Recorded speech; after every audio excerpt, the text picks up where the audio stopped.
എനിക്കിടെ ഞാൻ ഭയങ്കരമായിട്ട് ഡിപ്രഷൻ സ്റ്റേജിലൂടെ പണ്ടൊക്കെ ഒരുപാട് സമയം കടന്നു പോയിട്ടുണ്ട്. പക്ഷെ അന്നൊക്കെ സോഷ്യൽ മീഡിയയും നിങ്ങളെയൊക്കെ പോലെ കുറച്ച് പേരൊക്കെ ഇങ്ങനെ മിണ്ടാനും പറയാനും ഒക്കെ ഉണ്ടായിരുന്നു എന്നുണ്ടെങ്കിൽ എത്ര പെട്ടെന്ന് റിക്കവറി ആയി വന്നേനായിരുന്നു ഞാൻ അങ്ങനെ ചിന്തിക്കുക. കാരണം കുറേ ഈ ചിന്തിച്ചിരിക്കുന്ന വെറുതെ ഇരിക്കുമ്പോഴാണ് മനസ്സിങ്ങനെ നമ്മൾ ഉറങ്ങുന്ന സമയം അല്ലെങ്കിൽ വെറുതെ ഇരിക്കുന്ന സമയമൊക്കെ ഉണ്ടല്ലോ, ആ സമയത്താണ് നമ്മളുടെ ചിന്തകൾ ഇങ്ങനെ ഇതാവുന്നത്.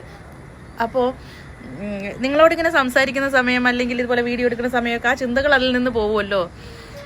നമ്മൾ പ്രത്യക്ഷത്തിൽ സോഷ്യൽ മീഡിയ ഫ്രണ്ട്സ് എന്ത് ചെയ്യണം എന്ന് ചോദിച്ചു കഴിഞ്ഞാൽ ഒന്നും, പക്ഷേ അവരുടെ സപ്പോർട്ട് അല്ലെങ്കിൽ നമുക്ക് ആരോടെങ്കിലും ഇങ്ങനെ സംസാരിക്കാനുണ്ട് എന്നൊക്കെ ഒരു തോന്നലുണ്ടല്ലോ. നമുക്ക് കിട്ടുന്ന ഒരു പോസിറ്റീവ് എനർജി ആണെങ്കിലും നമുക്ക് കിട്ടുന്ന അത് ഡോക്ടേഴ്സ് ആണെങ്കിലും ഇപ്പോൾ ഒരു സൈക്കോളജിസ്റ്റ് ആണെങ്കിലും സൈക്കാട്രിസ്റ്റ് ആണെങ്കിലും ഒക്കെ പറയണത്. കാരണം ആരോടെങ്കിലൊക്കെ ഒന്ന് മിണ്ടിയും പറഞ്ഞൊക്കെ ഇരിക്കും, അപ്പോൾ കുറേ ടെൻഷനൊക്കെ മാറുമെന്ന്. പക്ഷെ അങ്ങനെ അതിന് വേണ്ടിയിട്ട് ആരെങ്കിലും ഇതാക്കിയിട്ട് അവസാനം അവരായിരിക്കും ഏറ്റവും വലിയ തലവേദന. അപ്പോൾ എനിവേ താങ്ക് യു. നിങ്ങളാണ് കേട്ടോ എന്നെ എത്ര പെട്ടെന്ന് ഇങ്ങനെ എണീപ്പിച്ച് എന്ത് ചെയ്യുന്നു പുറത്ത്? ഇതെന്താ നല്ല നല്ല വെയിലുണ്ട്. അയ്യോ, നമ്മൾ മഴ ചെയ്തപ്പോഴത്തേക്കും നമ്മളുടെ കൃഷ്ണ തുളസിയൊക്കെ ഇതാ വന്നു. പൊന്നൂനെയും കൊണ്ട് 2-3 ആഴ്ചത്തെ ഹോസ്പിറ്റൽ വാസവും പിന്നെ നാട്ടിലെ വീട്ടിലെ കല്യാണവും എല്ലാം കൂടെ ആയിട്ട് എല്ലാം നല്ല വലിയ രീതിക്ക് വന്നതായിരുന്നു. ഇപ്പൊ കായ്ക്കേണ്ടതായിരുന്നു നമ്മുടെ തക്കാളി, പക്ഷെ അത് ഇവിടെ വരെ എത്തിയതേ ഉള്ളൂ. അതൊക്കെ പോയി, ഇത് പുതിയതാ. വെള്ളം നനഞ്ഞപ്പോഴത്തേക്ക് എല്ലാം പട്ടുപോയി, നശിച്ചു പോയില്ലേ, അതെല്ലാം കരിഞ്ഞു പോയതെല്ലാം എന്താ വീണ്ടും ഇതാക്കാൻ വന്നു. നമ്മുടെ കൃഷ്ണ തുളസി കുറെ ഇതായല്ലേ, പക്ഷെ ഇതിൻ്റെതെല്ലാം കൊഴിഞ്ഞു പോയി. ഇപ്പൊ പുതിയതായിട്ട് വന്നതാ ഈ ഇലകളെല്ലാം, ഇതിന്റെ ഇലകളൊക്കെ നൊച്ചിയല്ല. ഇതെന്താണെന്ന് എനിക്ക് അറിയില്ല കേട്ടോ. ഇതെന്ത് സാധനമാണോ എന്തോ, ഞാൻ കണ്ട പറ്റാതെ എല്ലാം ഇവിടെ കൊണ്ടുവന്ന് കുഴിച്ചിടാറുണ്ട്. ഇതെന്താണെന്ന് ആർക്കെങ്കിലും അറിയെങ്കിൽ ഒന്ന് പറഞ്ഞു തരണേ ഈ സാധനം. അയ്യോ, അതുപോലെ തന്നെ നമ്മളുടെ ഇതില് ഈ കറ്റാർ വാഴയിൽ മുഴുവൻ ഇങ്ങനെയാ. 2-3 മാസമായി നമ്മളില്ലാതിരുന്നപ്പോൾ ഇവിടെ മുഴുവൻ മഴ പെയ്തതും അല്ലാതെ കാറ്റടിച്ചിട്ടും പൊന്നൂൻ്റെ ഇതും എൻ്റെ ഹോസ്പിറ്റൽ വാസവും നമ്മളുടെ അങ്ങോട്ടും ഇങ്ങോട്ടുള്ള യാത്ര എല്ലാം കൂടെ ആയിട്ട് അങ്ങനെ പൊന്നു ഇന്നിപ്പോൾ എല്ലാം ഇവിടെയൊക്കെ ക്ലീൻ ചെയ്യുക. ഇവിടെ ഭയങ്കരമായിട്ട് പുറത്തുനിന്ന് അങ്ങനെ നല്ല പൊടി, ഭയങ്കരമായിട്ട് പൊടി അടിക്കണം. നമ്മുടെ മെട്രോ ഇതാ കാണുന്നതാ കേട്ടോ, മെട്രോ. അത് DLFിന്റെ ഫ്ലാറ്റാ. 11 വർഷമായി നമ്മളിവിടെ.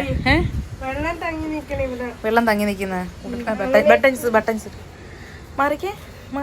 ഇതൊക്കെ കാട് മൂട്, ബാക്കിയൊന്നും ഇതായില്ലെങ്കിൽ ഈ ഇങ്ങനെയുള്ള കാട് മൂട് മുഴുവൻ എന്താ പൊടി ചീപ്പോണ്ട്. പൊന്നൂനിപ്പോ ഇടയ്ക്കിടയ്ക്ക് ഇതിങ്ങനെ പറിച്ചു കളയല പൊന്നൂന്റെ പണി. ഇതിങ്ങനെയൊന്നും അല്ലോ ചെയ്യുന്നത്. ഞാനൊന്ന് എണീക്കട്ടെ, എന്നിട്ട് നമുക്ക് ഒരുമിച്ച് ചെയ്യാം. ഇങ്ങനെയൊന്നും അല്ലാതെ എന്നാലും മഴ പെയ്യുമ്പോൾ ഇവിടെയൊക്കെ വീണ്ടും ഇതിന്ന് ഇതായിട്ടെ ഇതിന്റെ അകത്തുനിന്ന് വെള്ളം ഈ ചെടിയുടെ മണ്ണെല്ലാം പുറത്തോട്ട് വരും. ഇതിലൊക്കെ ഇങ്ങനെ കുത്തൽ വരണം.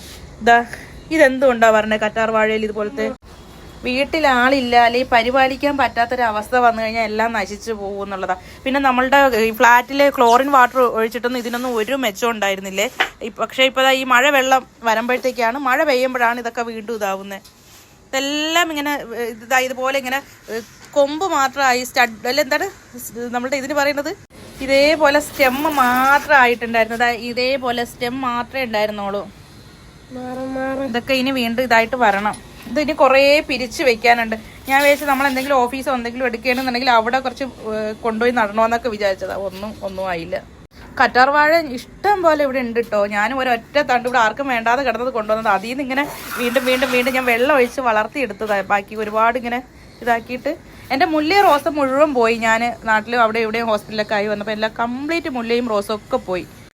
ഗാർഡനൊന്നും സെറ്റ് ചെയ്തില്ല. സെറ്റ് ചെയ്യുന്നവർ എന്തെങ്കിലും ഒരു പച്ചപ്പ് ഇരിക്കട്ടെ എന്ന് വിചാരിച്ചിട്ടാട്ടോ ഇങ്ങനെ ഇതൊക്കെ വെച്ചത്. സെറ്റ് ചെയ്യുന്ന സമയം വരെ ഒരു കാര്യവും ഇല്ലേ എൻ്റെ പൊന്നോ. കാരണം നിന്നെ കാണിക്കൂല, പൊന്നു സിവിൽ ഡ്രസ്സിലാ നിൽക്കുന്നത്, അതുകൊണ്ട് അവളെ കാണിക്കല്ലേന്ന്. ഇത് രണ്ടും മഴ പെയ്യുമ്പോ വീണ്ടും നീ മാറിന്ന് ഇത് വീണ്ടും ഇതുപോലെ ആവും. ഒരു കാര്യമില്ല. പഴയതിനെ കാട്ടി ചെസ്സിന്റെ ക്ലാസ് ഇല്ലേ, ഒരു കാര്യമില്ല കേട്ടാ. മാറിക്കും. അവള് സിവിൽ ഡ്രസ്സില്ല, അതുകൊണ്ടാ ഡ്രസ്സിൽ ഫുള്ള് അഴുക്കാവൂന്ന് വിചാരിച്ചിട്ട് അതൊക്കെ മാറ്റി വേറെ ഡ്രസ്സൊക്കെ ഇട്ട്. ഇതൊരു കാര്യമില്ല കേട്ടോ. ഇത് വീണ്ടും പഴയതിനെക്കാട്ടി വൃത്തികേടാവും. ഇവിടെ കിടന്നെല്ലാം എന്ത് ചെയ്ത് ഇവിടെ കൂട്ടി വാരി ഇവിടെ ഇരുന്നതൊക്കെ. അതുപോലെ തന്നെ ഇത് വെച്ചിട്ടല്ല, ഇത് വെച്ച് തൂത്താലൊന്നും പോകത്തില്ല. നമ്മളുടെ ഈർക്കിലിന്റെ അത് തന്നെ വേണം. ഈർക്കിലിന്റെ ചൂട് അത് 3 ഉണ്ടായിരുന്നു. 3 പുറത്തെടുത്ത് വെച്ചപ്പോഴത്തേക്ക് ആരോ എടുത്തിട്ട് പോയതാ ഡോറിന് പുറത്ത്. അന്ന് പുട്ടിയുടെ പൊടി ഇതായ സമയത്ത് നീ ഇങ്ങനെ കുറേ വെള്ളം കൊണ്ട് ഒഴിച്ച് കഴുകിയിട്ട് കാര്യമില്ല. ഇതിപ്പോൾ ഇന്ന് മഴ പെയ്യുമ്പോൾ ഇതിൻ്റെ അകത്തൂടെ വെള്ളം വീണിട്ട് ആ മണ്ണ് വീണ്ടും ഇങ്ങോട്ട് ഒലിച്ചു വരും. ഈ കൃഷ്ണ തുളസി താഴെ നടക്കാൻ പോയ സമയത്ത് അവിടെ നിന്ന് കിട്ടിയത്. പക്ഷെ അവിടെ ബാക്കിയുണ്ടായിരുന്നൊക്കെ എന്തോ ആയിപ്പോയി, അവർ വെട്ടിക്കളയൊക്കെ ചെയ്തു. പക്ഷെ ഞാനിത് 1-2 ഇതാക്കിയതാ, 2-3 പ്രാവശ്യം കൊണ്ടുവന്ന് നട്ടതാ. അന്ന് വെയിലൊക്കെ ഉള്ള സമയത്ത്, ഭയങ്കര വെയിൽ ഉണക്കമായ സമയത്ത് ഇതൊക്കെ എന്തോ ആയി പോയതാണ്. നമ്മൾ നാട്ടിലൊക്കെ ആയിരുന്ന സമയത്ത്, ഹോസ്പിറ്റലൊക്കെ ആയ സമയത്ത് വെള്ളം ഒഴിക്കാൻ ആരും ഇല്ലായിരുന്നല്ല, പോയി എന്ന് വിചാരിച്ചത്. പക്ഷെ മഴവെള്ളം എന്താക്കിയപ്പോൾ തഴച്ച് വളർന്നിട്ടു. ഇനി കണ്ണു വെക്കണ്ട. എനിക്ക് ഒരു തക്കാളിയെങ്കിലും ഇതിൽ നിന്ന് കിട്ടിയാൽ മതിയായിരുന്നു, ഒരൊറ്റെണ്ണെങ്കിലും. ഇതും അടുത്തത് അങ്ങനെ കൊണ്ട് നട്ടതാ. പക്ഷെ ഇത് മുഴുവൻ ഏറ്റവും കൂടുതൽ തഴച്ച് വളർന്നിങ്ങനെ പൊന്നൂന് ഇടയ്ക്കിടയ്ക്ക് ഇത് കാട് പറിച്ച് കളയല. ഇതാണ് നന്ന. ഞാൻ ചോദിച്ചു എന്തെങ്കിലും ആവട്ടെ, ഒരു പച്ചപ്പ് കാണുമല്ലോ എന്ന് വിചാരിച്ചിട്ട്. ഇതിലൊക്കെ റോസയായിരുന്നു, റോസൊക്കെ പോയി. ഇത് മാത്രം എനിക്ക് എന്താണെന്ന് മനസ്സിലാവുന്നില്ല. എന്തോ ഞാൻ കൊണ്ട് നട്ടത് പൊടിച്ച് വളർന്നതാ, പക്ഷെ ഇത് എന്താണെന്ന് എനിക്ക് ഒരു പിടിയുമില്ല. എന്തായാലും നിൽക്കട്ടെ എന്ന് ഞാനും വിചാരിച്ചു. വല്ല മരങ്ങളായി പോകുമോ എന്തോ. ഇത് മുഴുവൻ ഇതിലോട്ട് തന്നെ ഇതാക്കി ഇട്ടു. ഇതെല്ലാം ഇനി പിരിച്ച് നടാനുണ്ട് ഇഷ്ടം പോലെ. അങ്ങനെ അവളുടെ പണിയെല്ലാം കഴിഞ്ഞ് അവൾ റെസ്റ്റ് എടുക്കാൻ പോയി. ഇനി റൂമെല്ലാം. ഈ ബക്കറ്റ് എന്തിനാ പുറത്തെടുത്തേ? ഈ ബക്കറ്റ് ഇതിപ്പോ ഒരു മഴയ്ക്ക് പോലും ഇല്ല. ഒരു മഴ പെയ്യുമ്പോഴത്തേക്ക് എല്ലാം ഇതിങ്ങനെ ഇതായി വരും.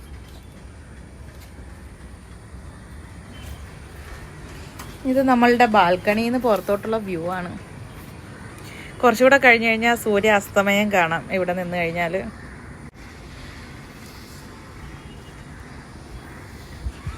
ഞാൻ കുളിക്കാൻ പോകുന്നു. എത്ര ദിവസമായി വീട്ടിൽ നിന്നൊന്ന് കുളിച്ചിട്ട്. 7 ദിവസം വെള്ളം എന്ന് പറയുന്ന സാധനം പോലും തൊട്ടില്ല. പക്ഷെ അതുകൊണ്ടാട്ടോ ഇങ്ങനെ എണീച്ച് നിൽക്കുന്നത്. കുറച്ച് ദിവസങ്ങൾക്ക് മുമ്പ് നിങ്ങൾ എന്നെ കാണുമ്പോഴത്തേക്ക് എന്ത് കോലമായിരുന്നു. ഇപ്പോഴും റെഡി ആയിട്ടൊന്നുമില്ല. കൈയൊക്കെ ഇപ്പോൾ പൊക്കാൻ പറ്റുന്നുണ്ട്. ഈ കൈയാണ് മൊത്തത്തിൽ അങ്ങ് മരം പോലെ ആയിപ്പോയി, മരവിച്ച് പോയി. ആരും ടെൻഷൻ കൂടുതൽ അടിക്കരുത്. എത്ര പേർക്ക് ധൈര്യം ഉണ്ടെന്നറിയില്ല വിത്തൗട്ട് മേക്കപ്പിലോ അല്ലെങ്കിൽ അത്രയും മോശമായിട്ടുള്ള കോലത്തിലോ ഒക്കെ. അപ്പോഴെങ്ങനെയാണോ അതുപോലെ വീഡിയോ ചെയ്യാൻ എത്ര പേർക്ക് ധൈര്യം ഉണ്ടെന്ന് എനിക്കറിയാം. പക്ഷെ ഞാൻ എന്തുകൊണ്ടാണ് അങ്ങനെ ചെയ്യണേന്നറിയോ? ഭയങ്കര വെയിൽ. എൻ്റെ ഓരോ ദിവസങ്ങളും ഞാൻ FBയിലാണെങ്കിൽ തലക്കിലേക്കൊക്കെ പോസ്റ്റ് ചെയ്യണം. എൻ്റെ ഓരോ ദിവസത്തെയും, പണ്ട് കുഞ്ഞിലെ എനിക്ക് ഡയറി എഴുതുന്ന സ്വഭാവം ഉണ്ടായിരുന്നു. അപ്പോൾ എൻ്റെ ഒരു ഡയറി കുറിപ്പ് കണക്കാണ്, എൻ്റെ ഓർമ്മകളാണ്. ഇഷ്ടമുള്ളവർക്ക് കാണാം, കാണാതിരിക്കുകയൊക്കെ ചെയ്യാം. പക്ഷേ എൻ്റെ ഓരോ ദിവസം അതുകൊണ്ട്, കാരണം ആ ദിവസം ആ സമയം ഞാൻ ഇങ്ങനെയായിരുന്നു, അതും കഴിഞ്ഞാണ് ഞാൻ ഇങ്ങോട്ട് വന്നത്, അല്ലെങ്കിൽ ഇത്രയും സന്തോഷത്തിലായിരുന്നു എന്നുള്ള എൻ്റെ ഒരു ഓർമ്മപ്പെടുത്തലാണ് ഓരോ ദിവസവും. വേറെ ഇപ്പോൾ കാരണം നമുക്കിപ്പോൾ ഇത്രയും ഈ കാലത്ത് ഇത്രയും അഡ്വാൻസ്ഡ് ആയിട്ടുള്ള ഓരോ കാര്യങ്ങളൊക്കെ ഉള്ളപ്പോൾ നമ്മളത് യൂസ് ചെയ്ത് ഉപയോഗപ്പെടുത്തുന്നു, അത്രയേ ഉള്ളൂ. മുടിയെല്ലാം കൊഴിഞ്ഞ് തീർന്ന്, ഫുള്ള് കൊഴിഞ്ഞ് തീർന്ന്. ഇന്നിപ്പോൾ ഇതെല്ലാം വാഷ് ചെയ്ത് കളയണം. അതുകൊണ്ടാണ്. കാരണം ഇന്ന് ഞാൻ ഇങ്ങനെയായിരുന്നു, ഈ കോലത്തിലായിരുന്നു, അല്ലെങ്കിൽ ഇങ്ങനെയായിരുന്നു. ചിലപ്പോൾ ഒരു 10 വർഷം കഴിയുമ്പോൾ വേറെ ആയിരിക്കും, 2 വർഷം കഴിയുമ്പോൾ വേറെ ആയിരിക്കും. എനിക്കിവിടെ ഞാൻ ഭയങ്കരമായിട്ട് ഡിപ്രഷൻ സ്റ്റേജിലൂടെ പണ്ടൊക്കെ ഒരുപാട് സമയം കടന്നു പോയിട്ടുണ്ട്. പക്ഷെ അന്നൊക്കെ സോഷ്യൽ മീഡിയയും നിങ്ങളെയൊക്കെ പോലെ കുറച്ച് പേരൊക്കെ ഇങ്ങനെ മിണ്ടാനും പറയാനും ഒക്കെ ഉണ്ടായിരുന്നു എന്നുണ്ടെങ്കിൽ എത്ര പെട്ടെന്ന് റിക്കവറി ആയി വന്നേനായിരുന്നു ഞാൻ അങ്ങനെ ചിന്തിക്കുക. കാരണം കുറേ ഈ ചിന്തിച്ചിരിക്കുന്ന, വെറുതെ ഇരിക്കുമ്പോഴാണ് മനസ്സിങ്ങനെ നമ്മൾ ഉറങ്ങുന്ന സമയം അല്ലെങ്കിൽ വെറുതെ ഇരിക്കുന്ന സമയമൊക്കെ ഉണ്ടല്ലോ, ആ സമയത്താണ് നമ്മളുടെ ചിന്തകൾ ഇങ്ങനെ ഇതാവുന്നത്. അപ്പോൾ നിങ്ങളോടിങ്ങനെ സംസാരിക്കുന്ന സമയം അല്ലെങ്കിൽ ഇതുപോലെ വീഡിയോ എടുക്കുന്ന സമയമൊക്കെ ആ ചിന്തകൾ അതിൽ നിന്ന് പോകുമല്ലോ. നമ്മൾ പ്രത്യക്ഷത്തിൽ സോഷ്യൽ മീഡിയ ഫ്രണ്ട്സ് എന്ത് ചെയ്യണം എന്ന് ചോദിച്ചു കഴിഞ്ഞാൽ ഒന്നും, പക്ഷേ അവരുടെ സപ്പോർട്ട് അല്ലെങ്കിൽ നമുക്ക് ആരോടെങ്കിലും ഇങ്ങനെ സംസാരിക്കാനുണ്ട് എന്നൊക്കെ ഒരു തോന്നലുണ്ടല്ലോ. നമുക്ക് കിട്ടുന്ന ഒരു പോസിറ്റീവ് എനർജി ആണെങ്കിലും നമുക്ക് കിട്ടുന്ന, അത് ഡോക്ടേഴ്സ് ആണെങ്കിലും ഇപ്പോൾ ഒരു സൈക്കോളജിസ്റ്റ് ആണെങ്കിലും സൈക്കാട്രിസ്റ്റ് ആണെങ്കിലും ഒക്കെ പറയണത്. കാരണം ആരോടെങ്കിലൊക്കെ ഒന്ന് മിണ്ടിയും പറഞ്ഞൊക്കെ ഇരിക്കും, അപ്പോൾ കുറേ ടെൻഷനൊക്കെ മാറുമെന്ന്. പക്ഷെ അങ്ങനെ അതിന് വേണ്ടിയിട്ട് ആരെങ്കിലും ഇതാക്കിയിട്ട് അവസാനം അവരായിരിക്കും ഏറ്റവും വലിയ തലവേദന.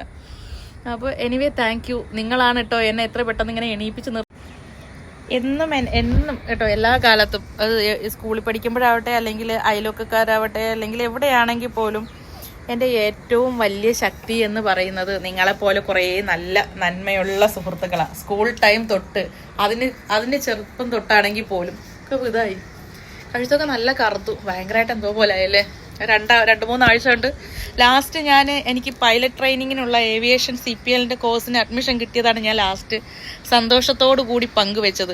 അന്ന് ഞാനത് പോസ്റ്റ് ചെയ്തോ ഇല്ലേന്ന് അറിയില്ല, ഞാനൊരു വീഡിയോ ചെയ്തിരുന്നു. കാരണം എനിക്ക് എന്ത് സന്തോഷം വന്നാലും അതിന് ഒരു അധികം ഡ്യൂറേഷൻ ഉണ്ടാവില്ല, പെട്ടെന്ന് അതിൻ്റെ 4 ഇരട്ടിയായിട്ട് ദുഃഖം. എൻ്റെ ജീവിതത്തിൽ എന്നും അങ്ങനെ കേട്ടോ, എൻ്റെ ലൈഫിൽ അറിയാറായ കാലം തൊട്ടേ അങ്ങനെയാണ്. അപ്പോൾ ഞാൻ വിചാരിച്ചു എന്തായിരിക്കും എന്ന് ചിന്തിച്ച് തീരുന്നതിന് മുൻപേ എന്താ പറയുക, വെട്ടിയിട്ട വാഴകണക്ക് വീഴുന്ന പോലെ ഒരു ഷോക്ക് ഉണ്ടായി. ഷോക്കതിന് മുമ്പേ ഉണ്ടായി, പക്ഷെ ഞാൻ അറിഞ്ഞത് അപ്പോഴായിരുന്നു എന്നുള്ളതേ ഉള്ളൂ. ഒറ്റ വീഴ്ച അങ്ങ് വീണ് 13. അയ്യോ എൻ്റെ പൊന്നു, സംസാരിച്ച് ഒരു പറ്റല് പറ്റി ഗീസ്. അയ്യോ എന്ത് ചെയ്യും? എൻ്റെ പൊന്നു വൃത്തിയാക്കിയിട്ട സ്ഥലമായിരുന്നു. ഞാനിങ്ങനെ വലിയ കാര്യത്തിൽ ഇവിടേക്ക് ഇങ്ങനെ ചാരി നിന്നേ ആ സാധനം വന്നെങ്കിൽ തറയിൽ വീണ് അവിടെ മുഴുവൻ ഇതായി പോയി. ഞാനൊന്ന് വൃത്തിയാക്കട്ടെ. എനിക്കാണെങ്കിൽ കുനിഞ്ഞിരുന്ന് ഇങ്ങനെ ഇതാക്കാനൊന്നും പറ്റില്ല. എനിക്ക് ഈ ഷോൾഡറിൻ്റെ ഇവിടെ ആയിരുന്നു, കാരണം മസിൽ മുഴുവൻ അങ്ങ് സ്റ്റിഫായി പോയിട്ടുണ്ടായിരുന്നു. അതുകൊണ്ട് ലൈറ്റ് അടിക്കാൻ ഭയങ്കര ബുദ്ധിമുട്ട്. ഞാനിപ്പോൾ എന്ത് ചെയ്യോ എന്തോയോ അവൾ കാണുന്നതിന് മുമ്പേ പാവ 3 മണിക്കൂറോളം നിന്ന് ഇതാക്കിയത് അവിടെ എടുത്ത് വെച്ചിരുന്നത് തറയിൽ വീണ് പോയി. കഷ്ടപ്പെട്ട് ചെയ്തതാ പാവം. ബ്രേക്ക്ഫാസ്റ്റ് ഒക്കെ ഉണ്ടാക്കി തന്നിട്ട് ഭക്ഷണം ഇപ്പം ഞാൻ 2 നേരം എങ്ങനെയെങ്കിലും കഴിക്കാൻ തുടങ്ങി, ഏതെങ്കിലും തരത്തിൽ. മറ്റത് ഫുഡ് കഴിക്കലില്ല, അതാണ് എൻ്റെ ഏറ്റവും വലിയ പ്രശ്നം. ഡോക്ടേഴ്സ് എപ്പോഴും എന്നെ ചീത്ത പറയണതും അൾസർ ഉണ്ടാക്കി വെക്കണതും ഒക്കെ. ഭക്ഷണം തീരെ കഴിക്കേയില്ല, ഭയങ്കര വെയിൽ. ഭക്ഷണം തീരെ കഴിക്കില്ല കേട്ടോ. അത് പണ്ട് തൊട്ടേ അങ്ങനെയുള്ളൊരു ശീലമായി പോയി. എന്താണെന്നറിയില്ല. എനിക്ക് നിങ്ങളോട് സംസാരിക്കാൻ തുടങ്ങിക്കഴിഞ്ഞാൽ ഭയങ്കര ഒരു കുഞ്ഞിലെ ഞാൻ ഭയങ്കര ടോക്കറ്റീവായിരുന്നു. പക്ഷെ പിന്നെ ഞാൻ അത്ര ഒരു ഉൾവലിഞ്ഞ ലൈഫായിരുന്നു. പക്ഷെ നിങ്ങളെ കണ്ടതിന് ശേഷം, നിങ്ങളെയൊക്കെ തകിയ ശേഷം എനിക്കിങ്ങനെ സംസാരിച്ചാലും മതി വരാത്തതുപോലെയാണ്. എത്രയോ വർഷങ്ങളോളം ആരോടും ഞാൻ ഒന്നും സംസാരിക്കും എന്ന് വെച്ചാൽ ആവശ്യത്തിന് മാത്രം, എന്തെങ്കിലും പറഞ്ഞാൽ അത് മാത്രം എന്നുള്ള രീതിയിലായിരുന്നു. പക്ഷേ ഇപ്പം ഭയങ്കര വെയിൽ. നല്ല 3 ദിവസം എനിക്ക് മൈഗ്രെയിൻ കാരണം തീരെ അനങ്ങാൻ വയ്യായിരുന്നു. അങ്ങനത്തെ ഒരു അവസ്ഥയായിരുന്നു. ഭയങ്കര വെയിലെന്ന് വെച്ചാൽ ഭയങ്കര വെയിൽ, പുറത്ത് നിൽക്കാൻ വയ്യ. ആ മണ്ണ് മുഴുവൻ അവിടെ ആയിപ്പോയി, എന്നെ ഫുൾ ഇതാക്കിയതായിരുന്നു. ഇനിയിപ്പോൾ അതൊന്നും ഇപ്പോൾ എന്താ ചെയ്യാന്നറിയില്ല. അവൾ എന്നെ വൃത്തിയാക്കേണ്ടി വരും. എനിക്കവിടെ ഇരുന്ന് വൃത്തിയാക്കാൻ പറ്റില്ല. ഞാൻ പോയി ഒന്ന് കുളിക്കട്ടെ. ഇപ്പം ഈ എണ്ണയും അതും ഇതൊക്കെ ഒന്ന് കഴുകിക്കളയാൻ. ഭയങ്കരമായിട്ട് ഡാർക്കായിരുന്നു. അത് അവർ പറയുകയും ചെയ്തു, ചൂടെണ്ണ ഇങ്ങനെ ദിവസങ്ങളോളം ഇതാക്കുകയും കിഴിയിടുകയും ചൂട് മറ്റേ ധാന്യ വെള്ളത്തിലൊക്കെ ഇങ്ങനെ മണിക്കൂറോളം വേദിടുകയൊക്കെ ചെയ്തിട്ട് ഫുൾ ഡാർക്കായിരുന്നു.